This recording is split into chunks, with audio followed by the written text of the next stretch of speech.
সাহাবীদের মধ্যে অত্যন্ত বয়সে ছোট অথবা জ্ঞানে, অথচ জ্ঞানে এবং ইলমে অনেক গভীর পাণ্ডিত্যের অধিকারী একজন সাহাবী আব্দুল্লাহ ইবনে আব্বাস রাদিয়াল্লাহু তাআলা আনহুকে কয়েকটি উপদেশ করেছেন।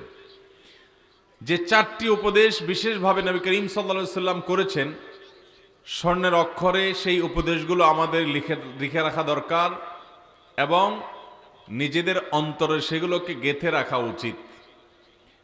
বিশ্ববিখ্যাত হাদিস বেত্তা, হাদিস বিশ্লেষক, মুহাক্কিক, উলামায়ে কেরাম এবং মুহাদ্দিসিন আযম তারা এই হাদিস সম্পর্কে অনেকেই অনেক মন্তব্য করেছেন। কেউ কেউ বলেছেন যে এই হাদিস সম্পর্কে যদি কেউ কোনো বিষয়, এই হাদিসের কোনো অংশ সম্পর্কে যদি কেউ না বুঝে থাকে কিংবা এই হাদিসটি সম্পর্কে যদি কারোর ধারণা না থাকে, তাহলে একজন মুসলিম হিসাবে এটা তার জন্য অজ্ঞানতা ছাড়ার কিছুই নয়। ইসলাম জানবে আর এই হাদিসটি সম্পর্কে জানবে না, এটি হতে পারে না। ইসলামের মৌলিক কিছু নীতিমালার কথা এই হাদিসে, কয়েক লাইনের এই হাদিসে নবী করিম সাল্লাল্লাহু আলাইহি সাল্লাম বলে দিয়েছেন। শুধু তাই নয়, আমাদের আজকের জীবনে এবং আগামীর জীবনে যত সমস্যা আছে বা যত সমস্যা আসবে, সকল সমস্যার সমাধানের মৌলিক একটা রুট, মৌলিক একটা পন্থা এবং পথ এ হাদিসে বাতলে দেওয়া হয়েছে। আমরা যে হতাশা, ডিপ্রেশন, পেরেশানিতে অনেক সময় ভেঙে পড়ি এবং নানা কারণে আমরা যে দুনিয়াতে বিপর্যস্ত হই, বিপদের মুখোমুখি হই, এই পরিস্থিতিতে একজন ইমানদারের জন্য অসাধারণ একটি রোড ম্যাপ বলে দেওয়া আছে হাদিসের মধ্যে। যে হাদিস একজন ইমানদারকে যে কোনো বিপদ আপদে, যে কোনো বিপর্যয়ে তার কর্মপন্থা কি হবে সেটিকে পরিষ্কারভাবে বাতলে দিয়েছে এবং এর মাধ্যমে এই কঠিন পরিস্থিতিতে আমরা উত্তরণের পথ খুঁজে পাবো ইনশাআল্লাহ। মুহতারাম হাজরিন, হাদিসটি বর্ণনা করতে গিয়ে আব্দুল্লাহ ইবনে আব্বাস রাদিয়াল্লাহু তাআলা আনহু বলেছেন, কুনতু খালফান নবী সাল্লাল্লাহু আলাইহি ওয়াসাল্লাম, আমি নবী করিম সাল্লাল্লাহু আলাইহি সাল্লামের পেছনে ছিলাম ইয়াউমান, একদিন। এখানে প্রসঙ্গত বলে রাখি, আব্দুল্লাহ ইবনে আব্বাস রাদিয়াল্লাহু তাআলা আনহু এমন একজন সাহাবী যিনি নবী করিম সাল্লাল্লাহু আলাইহি সাল্লামের একাধারে চাচাতো ভাই ছিলেন, আবার তিনি বয়সে অনেক ছোট মানুষ ছিলেন। এ হাদিস বর্ণনা করার সময় তার বয়স ছিল অনেক মুহাদ্দিসদের মতে মাত্র 9 বছর।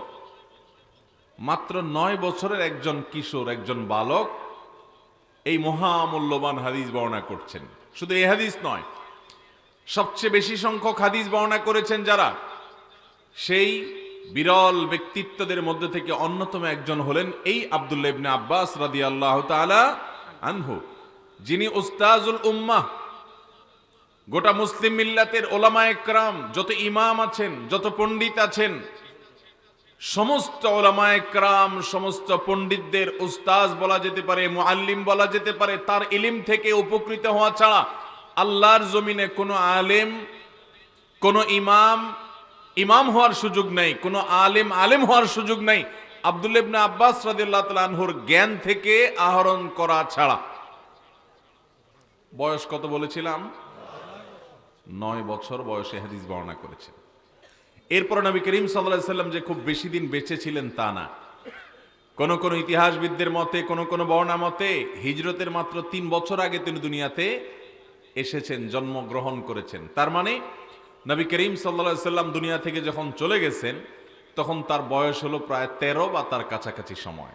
আপনি চিন্তা করুন, এত অল্প বয়সের একজন বালক, এরকম একজন তরুণ, তিনি শুধুমাত্র আমাদের না, স্বয়ং সাহাবীদের মধ্যে ওমরে ফারুক রাদিয়াল্লাহু তাআলার মতো মানুষ, আবু বকর সিদ্দিক রাদিয়াল্লাহু তাআলার মতো মানুষ, নবী করিম সাল্লাল্লাহু আলাইহি সাল্লামের শ্বশুর যারা, বয়সে নবী করিম সাল্লাল্লাহু আলাইহি সাল্লামের চাইতেও বেশি যাদের ছিল বয়স, সেই মানুষগুলো যারা নবী করিম সাল্লাল্লাহু আলাইহি সাল্লামের সান্নিধ্য, সংস্রব ওনার চাইতে আরো বেশি দিন পেয়েছেন, সেই মানুষগুলো পর্যন্ত ওনার কাছ থেকে ইলম নিতেন, অনেক কিছু জিজ্ঞাসা করতেন। অমুসলিমরা একবার অবাক হয়ে জিজ্ঞাসা করলো, তোমরা কেমন যে আব্দুল্লাহ ইবনে আব্বাসের মতো একটা বালকের পেছনে ঘোরাফেরা করো? একটা বালকের পিছনে তোমরা চলাফেরা করো, তাকে এত সম্মান করো, এটা কেমন হলো? একটা বালককে এত ইজ্জতের কি আছে? একটা প্রশ্ন করলেন যথাসম্ভব ওমর রাদিয়াল্লাহু তাআলা আনহু, যে ইদা জাআ নাসরুল্লাহ এর ব্যাখ্যা কি? বাহ্যিকভাবে এর ব্যাখ্যা দেখলে মনে হচ্ছে কোনো আনন্দদায়ক সংবাদ দেওয়া হয়েছে। আল্লাহ বলেছেন, যখন আল্লাহর সাহায্য এবং বিজয় আসবে এবং দেখবে দলে দলে লোক ইসলামে প্রবেশ করছে, তখন তোমরা আল্লাহর তাসবিহ মাখা প্রশংসা জ্ঞাপন করো, ইস্তেগফার করো। এই হলো সূরা ইজা জাআ নাসরুল্লাহর খোলাসা কথা। তো এখানে দলে দলে লোক ইসলামে আসবে, আল্লাহর সাহায্য আসবে, বিজয় আসবে, তখন করণীয় ঠিক করে দিয়েছেন। এটা তো আনন্দের একটা সূরা। কিন্তু তিনি ব্যাখ্যা করলেন না, এটা বেদনার একটা সূরা। এই সূরা নবী করিম সাল্লাল্লাহু আলাইহি সাল্লামের ওয়াফাতের সংবাদ দেওয়া হয়েছে। ওয়াফাতের কথা লেখা নাই, কিন্তু আল্লাহর সাহায্য এবং চূড়ান্ত বিজয় হয়ে যাওয়ার মানে হলো নবী করিম সাল্লাল্লাহু আলাইহি সাল্লামের কাজ শেষ, ওনার যাওয়ার সময় হয়ে গেছে। তখন সবাই মাথা নত করলেন যে হ্যাঁ, এ বালক সাধারণ কোনো বালক নয়।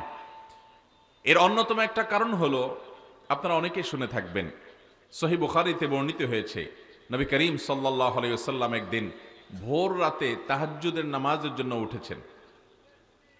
কোন নামাজের জন্য উঠেছেন? তাহাজ্জুদের নামাজের জন্য। তিনি তাহাজ্জুদের জন্য উঠেছেন। আজকাল তো এরকম পানি সাপ্লাই সিস্টেম ছিল না, ট্যাপ সিস্টেম ছিল না, আরো মরুভূমি, পানি এমনিতেই দুষ্প্রাপ্য, কষ্টসাধ্য ছিল পানি সংগ্রহ করা, আবার সাপ্লাইয়ের এই সিস্টেমও ছিল না।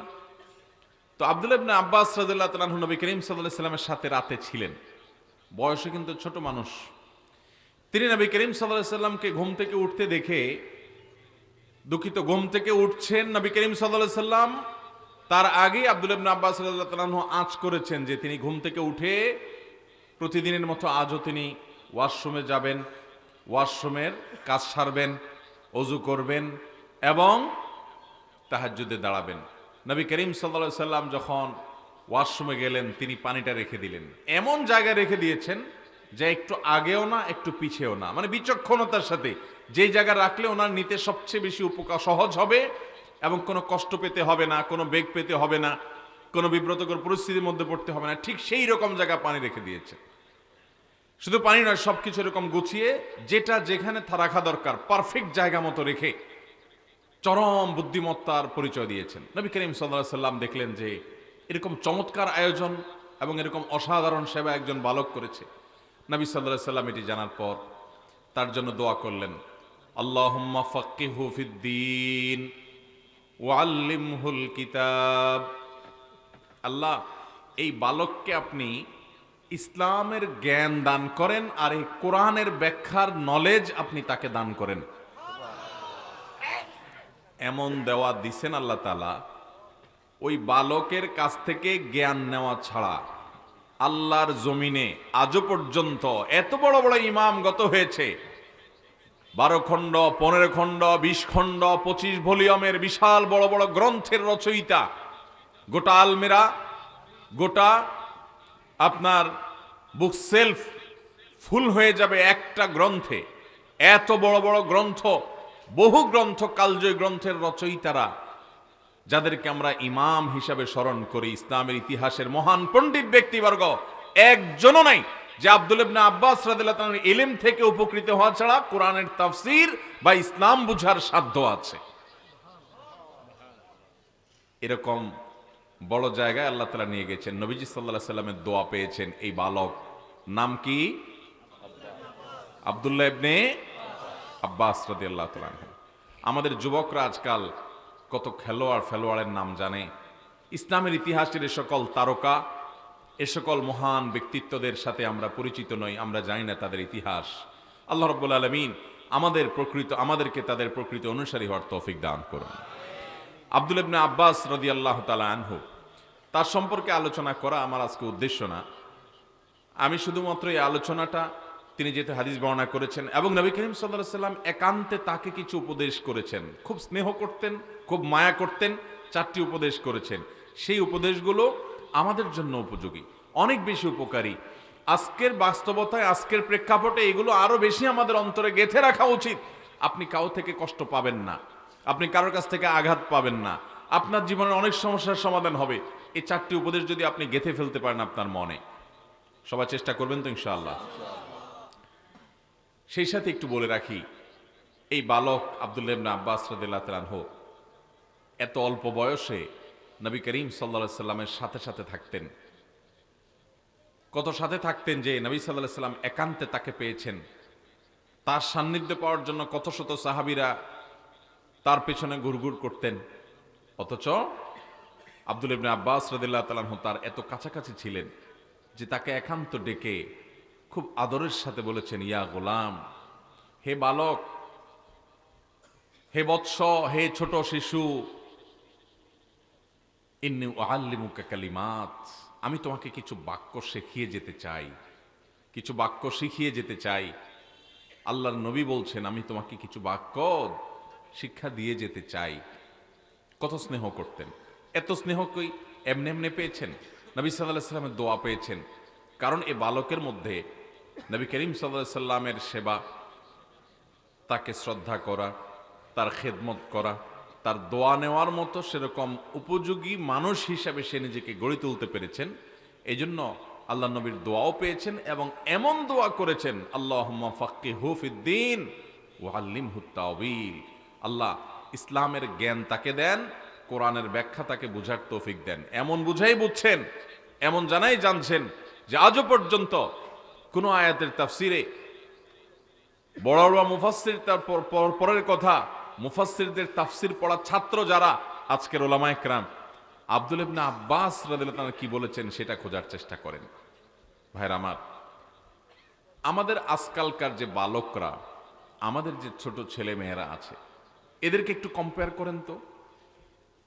শুধুমাত্র আব্দুল্লাহ ইবনে আব্বাসের কথাই নয়, আব্দুল্লাহ ইবনে ওমর রাদিয়াল্লাহু তাআলা আনহুর ইতিহাস যদি আপনি শুনেন, আপনি অবাক হয়ে যাবেন। অনেকে জেনে থাকবেন যে আব্দুল্লাহ ইবনে ওমর রাদিয়াল্লাহু তাআলা আনহু বয়সে অনেক ছোট ছিলেন। কোন একটা জেহাদে যাওয়ার জন্য সাহাবীদের মধ্যে কম্পিটিশন, ছোট মানুষ, তাকে নেওয়া হবে কি হবে না, পেরেশানিতে আছেন, যাতে নেওয়া হয় এই জন্য এরকম উঁচু করে দাঁড়াচ্ছেন যে আমি বড় হয়ে গেছি। বহু ঘটনা তার। নবী করিম সাল্লাল্লাহু আলাইহি সাল্লাম একবার উপস্থিত সাহাবীদেরকে বললেন, একটি প্রশ্ন করছি আমি, কে উত্তর দিতে পারবে? মুসলমানের সাথে একটা গাছের তুলনা চলে, সে গাছ কোনটা বলো দেখি। সাহাবীদেরকে প্রশ্ন করলেন কে? নবী করিম সাল্লাল্লাহু আলাইহি সাল্লাম। সবাই চুপ, কেউ বলার সাহস করছে না। কোন গাছ, কোনটা বলে আবার কোন বিপদে পড়ি। সবাই চুপচাপ। আব্দুল্লাহ ইবনে ওমর রাদিয়াল্লাহু তাআলা আনহু মজলিসে ছিলেন, কিন্তু ছোট মানুষ ছিলেন। সামনে ওনার বাপ, চাচারা বসা, মুরব্বীরা বসা। তো মুরব্বীদের সামনে নিজে থেকে কোনো একটা উত্তর দিতে যাবেন, মুরব্বীরা দেওয়ার সাহস করছেন না, তাদের সামনে উত্তর দেওয়াটাকে অসৌজন্যতা, অভদ্রতা এবং বেয়াদবি মনে করেছেন, সেজন্য উনি চুপচাপ রয়েছেন। কিন্তু এই হাদিস বর্ণনা করার সময় উনি বলেছেন, আমার মনে আসছে সে গাছটা হবে খেজুর গাছ, কিন্তু আমি বললাম না যে আমার বাপ চাচারা বসে আছে তাদের সামনে আমি কিভাবে উত্তর দেই। ওনারা দিচ্ছেন না, তাহলে আমি চুপ থাকি। মুরব্বীদের সামনে কথা আগ বাড়িয়ে বলা এটা অসৌজন্যতা, এটা ইসলামী ম্যানার্সের বাইরের অভদ্রতা। তিনি বলেন নাই। এরপর নবী করিম সাল্লাল্লাহু আলাইহি সাল্লাম যখন নিজে থেকে উত্তর দিয়ে দিলেন, তখন তিনি আফসোস করলেন যে হারে, আমি তো এই উত্তরটাই মনে মনে ঠিক করেছিলাম। যাই হোক, খেজুর গাছের সাথে ইমানদারের তুলনা কিভাবে, সেটা আরেক আলোচনা, একটা থেকে আরেকটাতে চলে যাবে। আমরা আমাদের মূল কথায় ফিরে আসি। আমাদের ছোট ছোট ছেলে মেয়েরা 8 বছর 9 বছর বয়সে, এখন তাদের হাতে হাতে শুধু মোবাইল ফোন ছাড়া আর কিচ্ছু নেই। কি দেই আমরা পোলাপান রে? একটা ট্যাব দিয়ে মুনাজাতে বসাই দেই, মোবাইল দিয়ে মুনাজাতে বসাই দেই। ঘাঁটতে ঘাঁটতে চোখ শেষ, ব্রেন শেষ, সব শেষ। ইমান, আমল, আখলাক, আচরণ, ভদ্রতা সব শেষ। ভাইরা আমার, মুসলমানের সন্তান সবকিছুর আগে ইমান শিখবে, এর পাশাপাশি সে আখলাক শিখবে, ভদ্রতা শিখবে, আচরণ শিখবে। আজকাল দেখা যায় যে ছেলে মেয়ে একেবারে শিশুকাল থেকে নিয়ে বয়স যত বাড়তে থাকে তত বড় বেয়াদব হতে থাকে। আব্দুল্লাহ ইবনে আব্বাস রাদিয়াল্লাহু তাআলা আনহু নবীজি সাল্লাল্লাহু আলাইহি সাল্লামের দোয়া পেয়েছেন আদবের কারণে। অতএব আমাদের সন্তানদেরকে আমরা ভদ্রতা, শালীনতা, সৌন্দর্য, বড়দেরকে সম্মান করানোর যে গুরুত্বপূর্ণ একটা আচরণগত সৌন্দর্য, সেটা শেখাবো তো ইনশাআল্লাহ। ছোটবেলা থেকে এগুলো পারিবারিকভাবে শেখাতে হয়, এগুলো শেখাতে হয় ভাইরা আমার।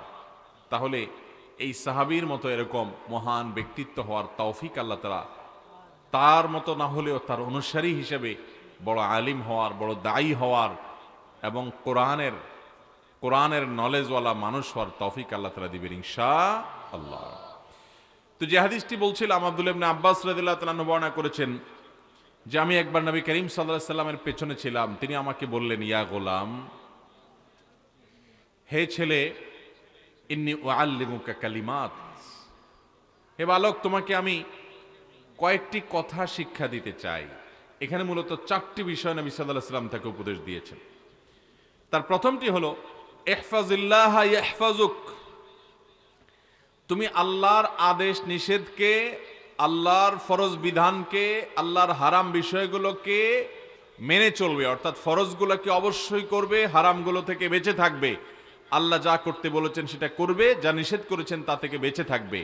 আল্লাহর আদেশ নিষেধকে যদি তুমি মান্য করে চলো, নিশ্চিত থাকবে যে তোমাকে আল্লাহ তাআলা আখিরাতে তো বটেই, দুনিয়াতেও সকল সমস্যা বিপদ থেকে রক্ষা করবেন।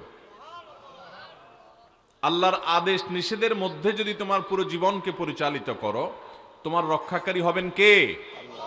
আল্লাহ। এটা তুমি মাথায় রেখে চলবা। উপদেশ নম্বর 2, ইহফাজিল্লাহ তাজিদহু তুজাহাক, আল্লাহ রাব্বুল আলামিনের আদেশ নিষেধগুলোকে হেফাজত করবে, সংরক্ষণ করবে। আল্লাহর কোনো ফরজ নির্দেশ, কোনো নির্দেশ পেলে সেটাকে মানার জন্য জান প্রাণ চেষ্টা করবে, কোনোভাবেই সেটাকে নষ্ট করবে না, এটাকে অবহেলা করে এটাকে কখনো নষ্ট করবে না।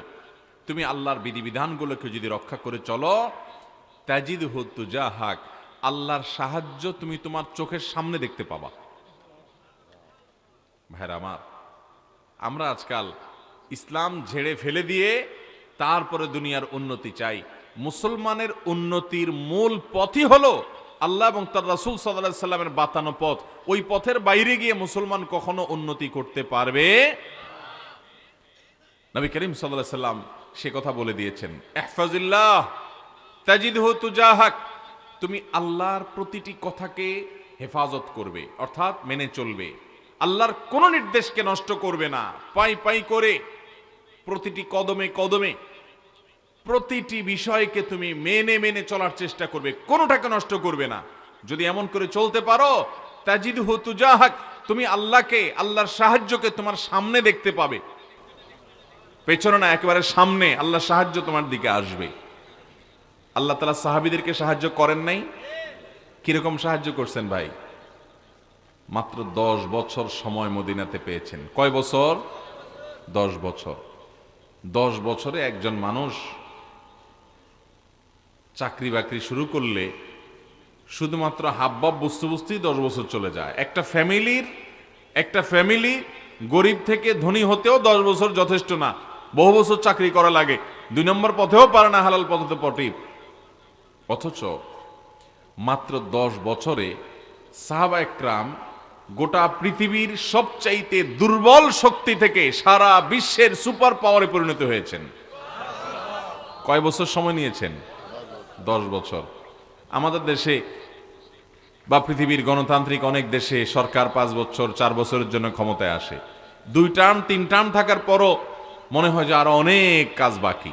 একটা দেশের অবকাঠামো বা এগুলো ঠিক করতে 10 বছর 20 বছর কেন, সরকারের পরে সরকার বদলে চেহারা বদলাতে এত সহজে পারা যায়। সেখানে গোটা বিশ্বের চেহারা পরিবর্তন করে দিয়েছেন সাহাবীরা। কয় বছরে? মাত্র 10 বছরে। সবচেয়ে দুর্বল মানুষ, নিজের মাতৃভূমিতে থাকার অধিকার পর্যন্ত পান নাই, বিতাড়িত হয়েছেন, স্বাধীনতা থেকে বঞ্চিত করা হয়েছে। সেখান থেকে নিজের মাতৃভূমি উদ্ধার করে স্বাধীনতা অর্জন করেছেন। শুধু তাই নয়, গোটা বিশ্বকে পায়ের নিচে নিয়ে এসেছেন। কয় দিনে? 10 বছরে। তাদের কাছে কি ছিল? অ্যাটম বোমা ছিল, পারমাণবিক বোমা ছিল, ট্যাঙ্ক ছিল, বোমারু বিমান ছিল, কি ছিল? আল্লাহর শপথ, তাদের মূল শক্তি ছিল ঈমান এবং তাকওয়া এবং নেকামলের শক্তি। এই শক্তি এত বড় শক্তি আল্লাহ তাআলা কোরআনে কারীমে এই জন্য বলেছেন, ওয়ালা তাহিনু ওয়ালা তাহজানু ওয়ালা তাহিনু ওয়ালা তাহজানু ওয়া আনতুমুল আ'লাউনা ইন কুনতুম মুমিনিন। কখনো মনমরা হবে না, কখনো পেরেশান হবে না, হীনমন্যতা তোমাদেরকে যেন কখনো পেয়ে নয় বসে, তুমি কখনো নিরাশ হবে না। তুমি নিশ্চিত থাকো, তুমি যদি প্রকৃত ইমানদার হও, ইমানের সেই লেভেলে তুমি যদি নিজেকে নিতে পারো, নেকামল যদি সেভাবে করতে পারো, তোমরাই বিজয়ী হবে, কোনো সন্দেহ। অতএব ভাইরা আমার, সব কিছুর আগে আমার ঈমান, আমার তাকওয়া, আমার সালাত, আমার যাকাত, আমার হজ, আমার তাহারাত, আমার আচরণ, আমার আখলাক, আমার লেনদেন, আমার কাজ কারবার, প্রতিটি বিশ্বাস, প্রতিটি কাজ, প্রতিটি কর্ম, প্রতিটি পদক্ষেপকে কোরআনের আলোকে, সুন্নাতে রাসূল সাল্লাল্লাহু আলাইহি সাল্লামের আলোকে যদি সাজাতে পারি, আল্লাহ নবী সাল্লাল্লাহু আলাইহি সাল্লাম সে আব্দুল্লাহ ইবনে আব্বাস রাদিয়াল্লাহু আনহুকে বলেছেন যে ইহফাজিল্লাহ তাজিদহু তুজাহাক, আল্লাহর বিধিবিধানগুলোকে যদি হেফাজত করে চলো, একেবারে পুঙ্খানুপুঙ্খ করে মেনে চলো, পরিপূর্ণভাবে যদি মেনে চলো, আল্লাহর সাহায্যকে, আল্লাহকে তুমি সামনে পাবা, পিছনে না, সামনে পাবা। ব্যক্তিগত সমস্যা বলেন, সমষ্টিগত সমস্যা বলেন, জাতিগত সমস্যা বলেন, ইমানদারের সকল সমস্যার সমাধানের মূল সূত্র হলো আল্লাহর আনুগত্য এবং পূর্ণ ঈমান। এটা যদি থাকে, সে যেখানে হাত দিবে ওখানে আল্লাহ তাআলা স্বর্ণ বানিয়ে দিবেন ইনশাআল্লাহ। সাহাবীদেরকে আল্লাহ বানান নাই? নবী করিম সাল্লাল্লাহু আলাইহি ওয়াসাল্লাম যেন আল্লাহ সাহায্য দেখান নাই? ইসলামের ইতিহাসের সোনালী যুগের স্বর্ণ মানবদের, তাবেঈনদেরকে, তাবেঈনদেরকে আল্লাহ তাআলা দেখান নাই? অর্ধ পৃথিবী তারা শাসন করেন নাই? করেছে। ভাইরা আমার, তো সেই জায়গায় আমাদেরকে যেতে হবে। নবী করিম সাল্লাল্লাহু আলাইহি ওয়াসাল্লাম সে উপদেশ করেছেন কাকে? আব্দুল্লাহ ইবনে আব্বাস রাদিয়াল্লাহু তাআলা আনহুকে খুব আদর করতেন, তাকে স্নেহ করতেন। সেই উপদেশটা আমরা জানতে পারলাম। অতএব আমরাও আমল করব তো ইনশাআল্লাহ। প্রতিটি বিষয়ে আমার রবের আদেশের উপরে পৃথিবীর কোনো আদেশ আর, আমার রবের নিষেধের উপরে আর কোনো নিষেধাজ্ঞা। আমার রব কি বলেছেন আমি তার জন্য জীবন দিব, কি নিষেধ করেছেন তার জন্য আমি জীবন দিব। প্রয়োজন হলে এর নাম হলো ঈমান, এর নাম হলো তাকওয়া, এর নাম হলো গোলামি, এর নাম হলো আবদিয়ত, এর নাম হলো মুসলমানিত্ব, এর নাম হলো সারেন্ডার করা। এটা ছাড়া মানুষ মুসলমান হতে পারবে? আমরা তো এখন ধরি মাছ নাচুই পানি টাইপ মুসলমান। নামাজও পড়ি, 2 নম্বরিও করি, ওয়াজও শুনি, দুর্নীতিও করি, ওয়াজও দেখি, আবার ইউটিউবে ফিল্মও দেখি, কোরআন তেলাওয়াতও শুনি, আবার গানও শুনি। এই ভেজাল্লা মুসলমান দিয়া আল্লাহর কাছ থেকে সাহায্য পাওয়া বড় কঠিন। অতএব পিওর মুসলমান হব তো ইনশাআল্লাহ। উদখুলু ফিস সিলমি, পরিপূর্ণভাবে ইসলামে প্রবেশ করো। আল্লাহ তাআলা আমাদেরকে পরিপূর্ণভাবে ইসলামে প্রবেশ করার তৌফিক দান করুন। ভাইরা আমার, আপনি পরিপূর্ণ মুসলমান হলে আপনার লাভ, আপনার লাভ। আল্লাহর কোনো ঠেকা পড়ে নাই ভাই। যত আল্লাহর দাসত্বটা পিওর ভাবে করতে পারবেন, যত বেশি করতে পারবেন, অলৌকিকত্ব, আল্লাহর সাহায্য আপনি সামনে তত বেশি দেখতে পাবেন ইনশাআল্লাহ। তাহলে দ্বিতীয় উপদেশ ছিল যে আল্লাহর বিধিবিধানকে যদি তুমি হেফাজত করে চলো, আল্লাহকে অর্থাৎ আল্লাহর সাহায্যকে তোমার সামনে পাবে। নাম্বার 3, ইযা সাআলতা ফাসআলিল্লাহ ওয়া ইযা ইসতাআনতা ফাসতাইন বিল্লাহ। তাওহীদের গুরুত্বপূর্ণ একটা সবক দিলেন তিনি তার প্রিয় শিষ্য সাহাবী আব্দুল্লাহ ইবনে আব্বাস, বালক মানুষ, আদরের তাকে। তিনি বলেছেন, ইযা সাআলতা ফাসআলিল্লাহ। তোমার যদি কিছু চাইতে হয়, তোমার যদি কিছু চাইতে হয়, অদৃশ্যের কারোর কাছে তোমার কিছু চাওয়া লাগে, তো তুমি আল্লাহর কাছে চাইবা। কার কাছে চাইবা? যদি তোমার কখনো সাহায্যের প্রয়োজন দেখা দেয়, যে কারো সাহায্য দরকার, এখন অনেক বেশি সাহায্যের প্রয়োজন, তো সাহায্য চাইবা কার কাছে? আল্লাহর কাছে। অদৃশ্যের কারোর কাছে যদি কিছু প্রার্থনা করতে হয়, কিছু চাইতে হয়, সাহায্য যদি কোনো অদৃশ্যের কারোর কাছে চাইতে হয়, তো তিনি হবেন একমাত্র কে? আল্লাহ। নবী করিম সাল্লাল্লাহু আলাইহি ওয়াসাল্লাম বলেছেন, জুতার ফিতাটা কারোর ছিঁড়ে গেছে, রাস্তা চলতে চলতে স্যান্ডেল পরে যাচ্ছেন, অথবা যে কোনো জুতা পরে যাচ্ছেন, ছিঁড়ে গেছে। এখন রাস্তার মধ্যে জুতা ছেঁড়া একটু মুসিবত, কিন্তু আপনি ওইটা ঠিক করে হয়তো সামনে কিছু দূর যেতে পারবেন, এরপর একটা দোকান থেকে কিনতে পারবেন, অনেক ব্যবস্থা আছে। কিন্তু ইমানদার তার এই ছোট্ট বিপদটা যখন হবে তখনও সে স্মরণ করবে কাকে? সে এটা চিন্তা করবে তো সেরে ফেলবো, আরেক দোকান থেকে এটা কিনে ফেলবো না, কেনার ব্যবস্থা আছে, সারার ব্যবস্থা আছে, সবই ঠিক আছে। আমার এই ছোট্ট ক্ষুদ্র বিপদেও পর্যন্ত আমার মন চলে যাবে সবার আগে যার কাছে, তিনি কে? আর আমাদের অবস্থা হলো জুতার ফিতা ছেঁড়া তো অনেক পরের কথা, জীবনে অনেক বড় বিপদ আসার পরও আমরা এর কাছে যাই, অমুকরে ফোন দেই, তমুকরে মেসেজ দেই, অমুকের হাতে পায়ে ধরি, অমুকের অফিসে চলে যাই, সব কুল কেনারা করার পর যখন কোনো রাস্তা পাই না, এবার যায় বলি আল্লাহ। ঠিক না বে ঠিক? অথচ ইমানদারের যেই কোনো বিপদে সবার আগে যাকে স্মরণ করবে তিনি কে? আল্লাহ রাব্বুল আলামিন। আল্লাহ তাআলা আমাকে আপনাকে সেরকম ইমানদার হওয়ার তৌফিক দান করুন। ভাইরা আমার, এটা হলো মোবাইল ফোনের নেটওয়ার্কের মতো অনেকটা। আপনি আল্লাহর সাথে যত বেশি কানেক্টেড হতে পারবেন, আপনার কানেকশনটা যত স্ট্রং হবে, নেটওয়ার্কটা যত মজবুত হবে, আপনি আল্লাহর কাছ থেকে সাহায্য তত দ্রুত পাবেন, যোগাযোগ তত দ্রুত হবে। আর এটা নির্ভর করবে যে আপনি আল্লাহকে কত বেশি স্মরণ করেন। যদি দেখেন যে না, একেবারে কোনো বিপদে সে একেবারে শেষ পর্যায়ে গিয়ে আল্লাহর কথা স্মরণ হয়, তার আগ পর্যন্ত আল্লাহর কথা মাথায়ও আসে না, ওই অমুকের কথা, তমুকের কথা, অমুক মামু, অমুক খালু, অমুক পাওয়ারওয়ালা, অমুক শক্তিওয়ালা, অমুক পয়সাওয়ালা, তাদের কাছে দৌড়ান, অমুকের হাই হ্যালো, আমার বিপদ হয়েছে, আমার এই সমস্যা হয়েছে, সবার কথা মনে পড়ে, আল্লাহর কথা মনে পড়ে, ঠেকায় পড়ে গেলে যখন দেখেন আর কোনো উপায় নাই, এবার এসে বলেন আল্লাহ আপনি ছাড়া উপায় নাই। এরকম যদি হয় তাহলে বুঝবেন যে আপনার নেটওয়ার্কটা 4 দাগের মধ্যে 1 দাগ আছে, তাও নিবু নিবু করে। বুঝেন না এই কথা? আর যদি আপনার যে কোনো সমস্যায় সাথে সাথে সবার আগে স্মরণ হয় ওই আরশে আজিমের মালিকের কথা, যে আমার রব সব দেখছেন, তার হাতেই সব কিছু, অতএব একটা জুতার ফিতাও ছিঁড়ে গেলে সাথে সাথে আল্লাহ আপনি আমাকে এই ছোট বিপদ হলেও সেখান থেকে আপনি উদ্ধার করেন, আমি এটাকে যত সহজ মনে করছি, আপনি সহজ না করলে সহজ নয়। এই সবক যদি আপনি নিতে পারেন তাহলে বুঝতে হবে আপনার নেটওয়ার্ক আল্লাহর সাথে 4 দাগ পরিপূর্ণ আছে, স্ট্রং আছে, 4G নেটওয়ার্ক আছে, 5G নেটওয়ার্ক আছে, এবং খুব মজবুত কানেকশন আছে ইনশাআল্লাহ। ভাইরা আমার, আল্লাহ রাব্বুল আলামিন আমাদেরকে সেরকম ঈমানওয়ালা হওয়ার তৌফিক দান করুন। ঈমানগুলো একবার ঠুনকো হয়ে গেছে ভাই, আমরা আমাদের রবকে চিনি না, রবের গোলামদের কাছে দৌড়াই। এর চাইতে বড় ছোট লোকই আর কি আছে ভাই? আপনি কোন মালিকের কাছে ধর্ণা না দিয়া মালিকের দাসানুদাস, মালিকের গোলাম, মালিকের অধীনস্থ ক্ষুদ্রাতি ক্ষুদ্র কোন কর্মচারীর কাছে যায়া তার সেবা দাস হচ্ছেন কোন কাজ পাওয়ার জন্য, কোন কাজ থেকে উদ্ধারের জন্য, কোন সমস্যা থেকে উত্তরণের জন্য আপনি কোন ব্যক্তির দাসানুদাসের কাছে যাচ্ছেন, মালিকের কাছে না, যে এটা মালিকের জন্য অনেক বড় অপমানকর।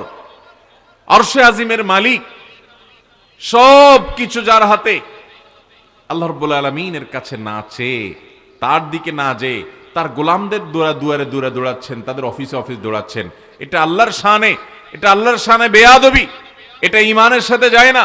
এই জন্য ঈমানদার সব কিছুর আগে সাহায্য চাইবে কার? আল্লাহ। প্রত্যেক রাকাত নামাজে এই বিষয়টা কত ইম্পর্টেন্ট হলে, কত গুরুত্বপূর্ণ হলে, প্রতি রাকাত নামাজে আল্লাহ রাব্বুল আলামিন সূরা ফাতিহা আমাদেরকে শিক্ষা দিয়েছেন, ইয়্যাকা না'বুদু ওয়া ইয়্যাকা নাস্তাঈন। আল্লাহ শুধু আপনারই ইবাদত করি এবং আপনার কাছেই, এই যে সাহায্য শুধু কার কাছে চাই? আল্লাহর কাছে চাই। আমাদের সমাজের অনেক ভাইরা আছেন যে মামু খালুর কাছে দৌড়ায়, এটা যেরকম আছে মামু খালুর কাছে যান, সমস্যা নেই, কিন্তু আপনার ঈমান থাকবে যে তার হাতে নাই, আসল চাবিকাঠি কার হাতে? অতএব ওই জায়গায় আগে দরখাস্ত জমা দেই, এরপরে সব করা যায়, ওখান থেকে হুকুম হলে এদের মাধ্যমে হবে, না হলে হবে, এটা হবে আপনার বিশ্বাস। অনেক কপাল পোড়া মুসলমান আছে, অনেক কপাল পোড়া মুসলমান আছে, জমজমের পানি খাওয়ার পর আবার নোনা পানিতে যায়, জমজমের পানি খাওয়ার পর আবার তার কাছে জমজমের পানি আছে, সেটা না খায় সে নোনা পানি খায়। এরকম অনেক ছোট লোক মুসলমান দুনিয়াতে আছে। তার দৃষ্টান্ত কি? সন্তান হয় না, ব্যবসার উন্নতি নাই, ভোটে দাঁড়াইছে, জিততে চায়, দুনিয়ার কোনো উদ্দেশ্য আছে, মাকসাদ আছে, এটা হাসিল করবার জন্য সে ওই কোথাকার কোন মাজারে চলে যায়, মাজারে যায় সেজদা দেয়, মাজারে যায় বাবার কাছে দোয়া করে, মাজারে যিনি শায়িত তার কাছে প্রার্থনা করে, তার ওখানে মান্নত করে, তার ওখানে সিন্নি দেয়, তার ওখানে দান সাদাকা করে এবং বসে বসে কান্দে। কেন কান্দে? তার দুনিয়ার উন্নতির জন্য। এই লোকটা ইমানদার নিজেকে দাবি করে, সে আল্লাহকে চিনে, আল্লাহর পরিচয় জানে, সে জানে যে আল্লাহই হলেন একমাত্র সত্তা যিনি কাদির, সবকিছু করতে সক্ষম, আর কেউ না, সব সৃষ্টি আর তিনি স্রষ্টা। এই কপাল পোড়া জানে, তারপরও মহান সৃষ্টিকর্তা আর মহান মালিকের কাছে না যাইয়া মালিকের একজন দাসের কাছে যায় গোলামি করছে। এর চাইতে বড় কপাল পোড়া, এর চাইতে বড় বেয়াদব, আল্লাহর সানে বেয়াদবি করার মতো মানুষ আল্লাহর জমিনে আরেকটা নাই। এই জন্য তাকে শিরক বলা হয়েছে, আর শিরকের অপরাধকে জুলমে আযীম বলা হয়েছে, এবং এটা আল্লাহ তাআলা মাফ করবেন না তওবা ছাড়া দুনিয়া থেকে গেলে।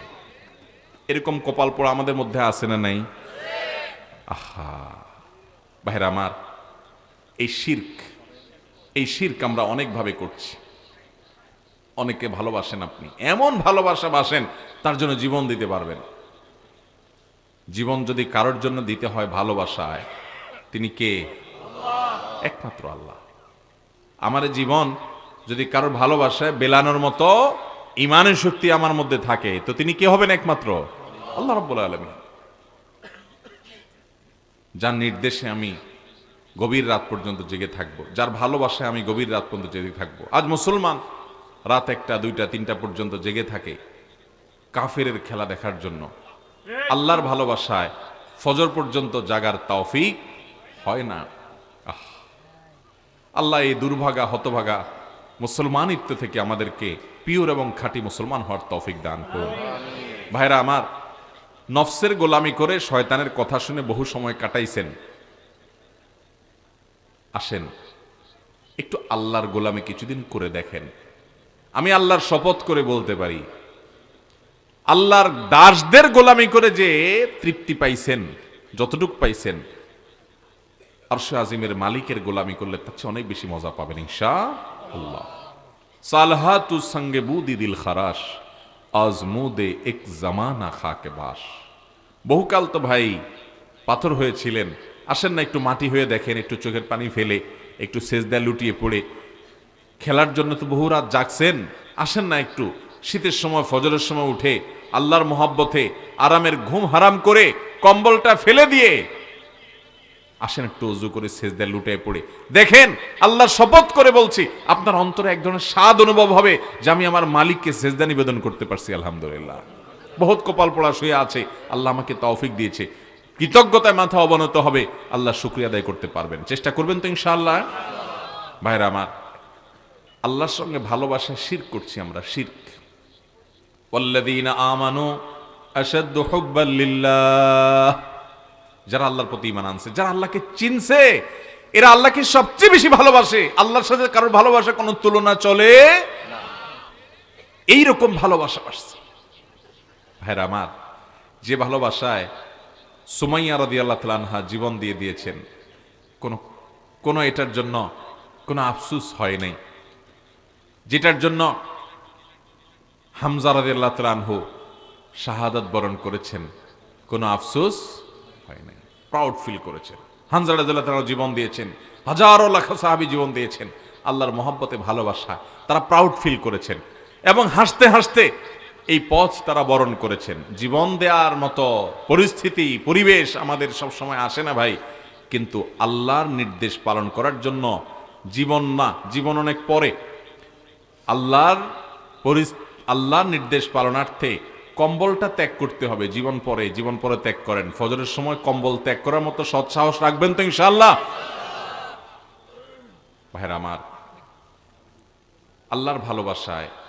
আল্লাহর ভালোবাসায় সবকিছু ত্যাগ করব। এমনকি একটা মেয়ের সাথে আপনার হারাম সম্পর্ক হয়ে গেছে, আপনি শয়তানের প্ররোচনা করে ফেলেছেন, আপনি জানতে পেরেছেন আল্লাহ তাআলা বিবাহ বহির্ভূত সম্পর্ককে হারাম করেছেন, এবং এটাকে মহা অপরাধ এবং কবিরা গুনাহ হিসেবে চিহ্নিত করেছেন। এর ভয়ঙ্কর শাস্তি আল্লাহ তাআলা নবী সাল্লাল্লাহু আলাইহি সাল্লামকে মেরাজে নিয়ে দেখিয়েছেন। এই শাস্তি এড়াবার সুযোগ নাই। সবচেয়ে কঠিন শাস্তি বিবাহিত মানুষ যখন জেনা লিপ্ত হবে তার ইসলামের দণ্ডবিধিতে।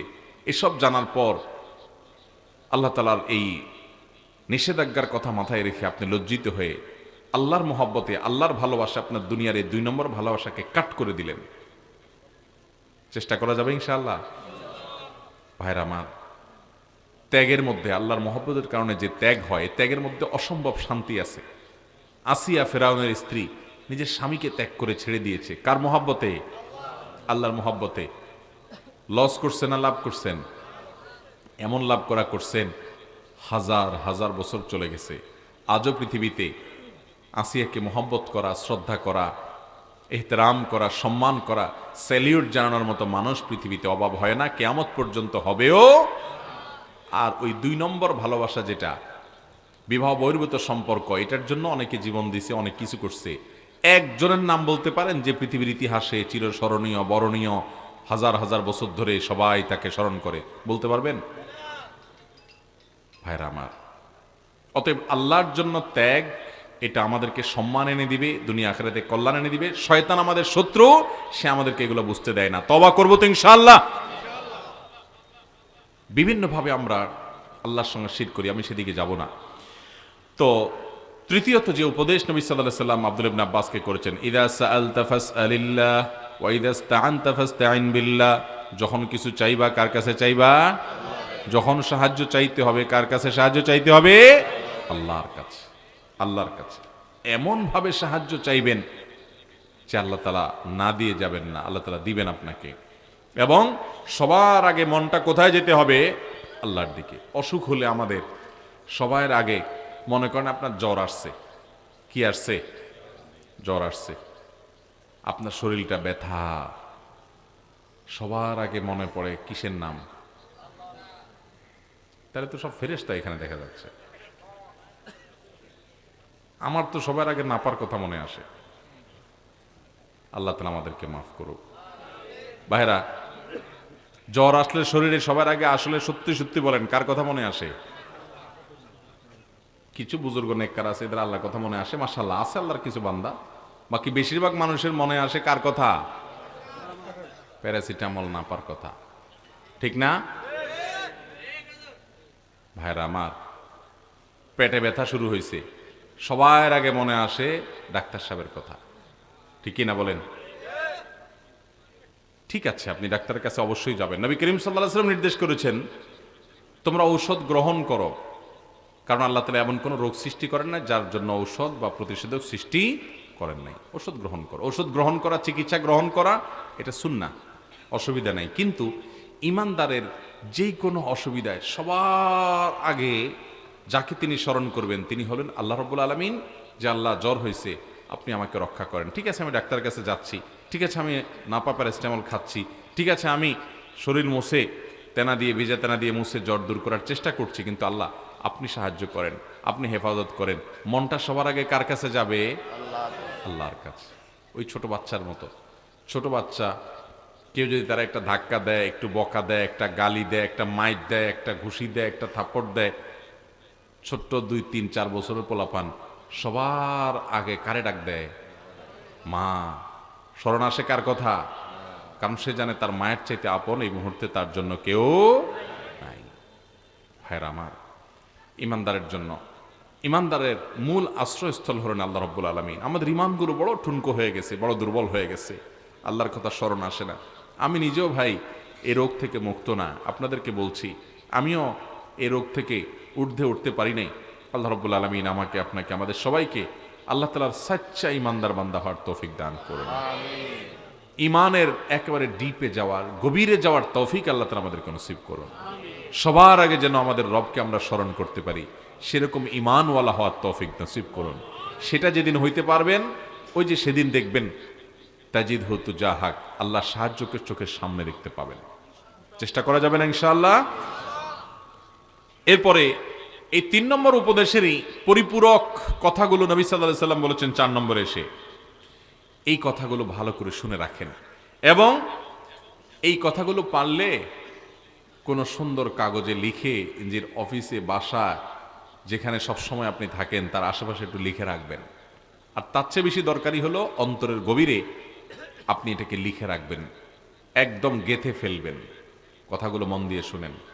তিনি বলেছেন, ওয়া আলাম জেনে রাখো হে ইবনে আব্বাস, হে বৎস, হে বালক, ভালো করে মাথায় রাখবা, জেনে রাখবা, আন্নাল উম্মাতা লাউ ইজতামাআত আলা আন ইয়ানফাউকা বিশাইইন, গোটা পৃথিবীর সকল মানুষ যদি ডিসিশন নেয়, শুধু জাতীয় সংসদে না, শুধুমাত্র জাতিসংঘে না, গোটা বিশ্বের সব মানুষ মিলে যদি ডিসিশন নেয় যে তোমার কোনো উপকার করবে, সিদ্ধান্ত নিয়ে নিচ্ছে আপনার উপকার করার সিদ্ধান্ত নিচ্ছে পৃথিবীর সকল দেশের প্রেসিডেন্ট, সকল দেশের প্রধানমন্ত্রী, রাজা মহারাজা, সকল দেশের নাগরিক সবাই মিলে ঐক্যবদ্ধ হয়েছে যে এই একটা মানুষকে আমরা রক্ষা করব, উপকার করব, সিদ্ধান্ত যদি সবাই নিয়ে নেয়, লাম ইয়ানফাউকা ইল্লা বিশাইইন ক্বাদ কাতাবাহুল্লাহু লাক, মনে রাখবা সবাই মিলে সিদ্ধান্ত নিও, আল্লাহ তোমার জন্য যতটুকু কল্যাণ এবং উপকার লিখে রেখেছেন তার থেকে এক চুল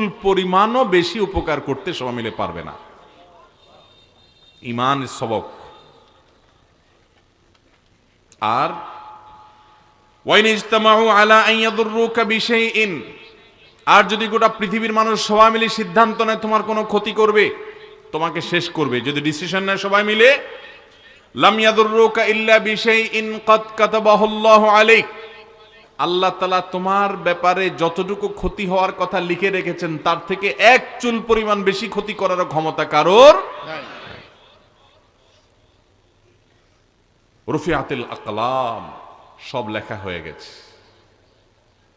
ওয়াজুফাতিস সুহুফ, ওয়াজুফাতিস সুহুফ, এবং সহিফা সমূহ যেগুলোতে লেখা হয়েছে তাকদীর, সেগুলো শুকিয়ে গেছে, অর্থাৎ সিদ্ধান্ত চূড়ান্ত হয়ে গেছে। ভাইরা আমার, এই একটা কথা যদি আপনার মাথায় থাকে তাহলে আপনি পৃথিবীতে কোনো মানুষের প্রতি অতি আস্থা রেখে, আসে না অনেক সময় দেখবেন যে অনেকের কাছে বহুত আশা, বুক ভরা আশা নিয়ে আসে যে আমার কিছু একটা করে ফেলবে, বা এরা সবাই আমার সাথে আছে, অনেক আশা করে, পরে দেখা গেল যে আশার গুড়ে বালি, কিছুই হয়নি। হয় কি হয় না এরকম? আবার অনেক সময় দেখা যায় ভয়ে তটস্থ, হায় রে আমার তো রক্ষা নাই, আসলে কিছুই হয় না। এরকমই হয় কি হয় না? তো এই ভয় এবং আশা, এই দুইটা জায়গা আপনার ব্যালেন্স হয়ে যাবে যদি এই হাদিসের অংশটা আপনি মাথায় রাখতে পারেন যে পৃথিবীর কোনো মানুষের প্রতি আমার ভরসা নয়, ঠিক আছে সবাই আমার ফেভারে আছে, সবাই আমার পক্ষে আছে, আমার আশা করা যায় ভালো কিছু হবে, কিন্তু এদের এই ফেভার আর পক্ষের কোনো ভ্যালু নাই, ফায়সালা উপর থেকে হয়, আরশ থেকে হয়, তাকদীরের আলোকে হয়, অতএব আমাকে ধর্ণা সেখানে দিতে হবে, এরা ভালো কিছু করলে সেটা সেখানকারই ফায়সালা, এখান থেকে ভালো কিছু না হলে সেটাও সেখানকারই ফায়সালা, অতএব এদেরকে দেখে আপনি আনন্দে আত্মহারাও হওয়ার কিছু নাই, আবার আবার মানুষের ভয় ভীত হওয়ারও কিছু নাই। এই জন্য ইমানদার সব সময় ভরসা করবে কার উপর? আল্লাহর উপর। আল্লাহর উপর যখন ভরসা করবেন তখন আপনার অবস্থা হবে এরকম, সবাই পক্ষে আসলেও আপনি লাফাবেন না, আবার সবাই বিপক্ষে চলে গেলেও আপনি ভেঙে পড়বেন না, আপনি পরিপূর্ণ আস্থা রাখবেন কার উপর? আল্লাহর উপর। ঈমানের শক্তি আপনাকে মানসিকভাবে চাঙ্গা হতে সাহায্য করবে, মনোবল বৃদ্ধি করবে। আপনার মনোবল পৃথিবীতে কেউ ভাঙতে পারবে না। দেয়ালে পিঠ থেকে গেছে, পিছনের দেয়াল, সামনে বিপদ, এরপরে ইমানদার জানবে, বিশ্বাস করবে যে লা তাকনাতু মির রাহমাতিল্লাহ, আল্লাহর রহমত থেকে নিরাশ হওয়া যাবে। ওমাই ইয়াকনাতু মির রাহমাতিল্লাহ মির রাহিল্লাহ ওয়ালা ইয়াইআস মির রাহিল্লাহ ইল্লাল কওমুল কাফিরুন, আল্লাহর রহমত থেকে বেঈমান ছাড়া কেউ নিরাশ হতে পারে না। শেষ মুহূর্তেও তার ভরসা আস্থা থাকবে কার উপর? আল্লাহর উপর। দেখবেন কারোর কাছ থেকে আঘাত পাইছেন, কষ্ট হবে না, কারণ আপনি অনেক আশা করছেন যে এ আমার উপকার করবে, সাপোর্ট করবে, কিন্তু আপনার তো জানা আছে ওর উপকারের কোনো ক্ষমতা নেই। যদি সে সাপোর্ট না করে বুঝবেন এটা ফায়সালা ছিল না, এর হাতে কিচ্ছু নেই।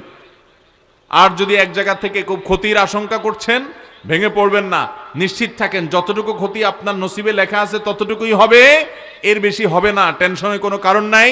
আস্থা রাখবেন আল্লাহর উপরে, দোয়া করবেন, কানেকশন করবেন সেখানে, ওখানে দরখাস্ত জমা দিয়ে এরপরে তদবির করবেন, ঠিক আছে না ইনশাআল্লাহ? আল্লাহ রাব্বুল আলামিন আমাকে, আপনাকে, আমাদের সবাইকে এই মহামূল্যবান হাদিসটার উপর আমল করার তৌফিক দান করুন। ঈমানের সবকটা আমরা অন্তরের ভেতরে বসায় নেব তো ইনশাআল্লাহ। আল্লাহ তাআলা আমাকে, আপনাকে, আমাদের সবাইকে নবী করিম সাল্লাল্লাহু আলাইহি সাল্লাম তার অত্যন্ত আদরের স্নেহের সাহাবী এবং চাচাতো ভাই আব্দুল্লাহ ইবনে আব্বাস রাদিয়াল্লাহু তাআলা আনহুকে যে উপদেশগুলো একান্তে করেছেন সেগুলো আমাদেরকে মানার, আর আমাদের ছেলে মেয়েদেরকে এরকম ঈমানের শিক্ষা, তাওহীদের শিক্ষা তাদেরকে যেন আমরা দিয়ে যেতে পারি এবং তাদেরকে যেন আল্লাহর উপরে আস্থাশীল করে যেতে পারি, সেই তৌফিক আল্লাহ তাআলা আমাদেরকে দান করুন। যদি করতে পারি, যেদিন আমরা এই গুণে গুণান্বিত হয়ে যাব, আমরা নিজেরা তো বটেই, জাতি হিসেবে মুসলিমরা গোটা পৃথিবী আবারও পায়ের নিচে আসবে ইনশাআল্লাহ। আল্লাহ তাআলা সেরকম ঈমানওয়ালা, সেরকম তাওহীদওয়ালা, সেরকম ইয়াকিনওয়ালা, সেরকম তাওয়াক্কুলওয়ালা, সেরকম ভরসাওয়ালা এবং আল্লাহর বিধিবিধানকে মাননেওয়ালা মানুষ হওয়ার তৌফিক দান করুন। জাযাকুমুল্লাহু খায়রা ওয়া আখিরু দাওয়ানা আনিল হামদুলিল্লাহি রাব্বিল আলামিন।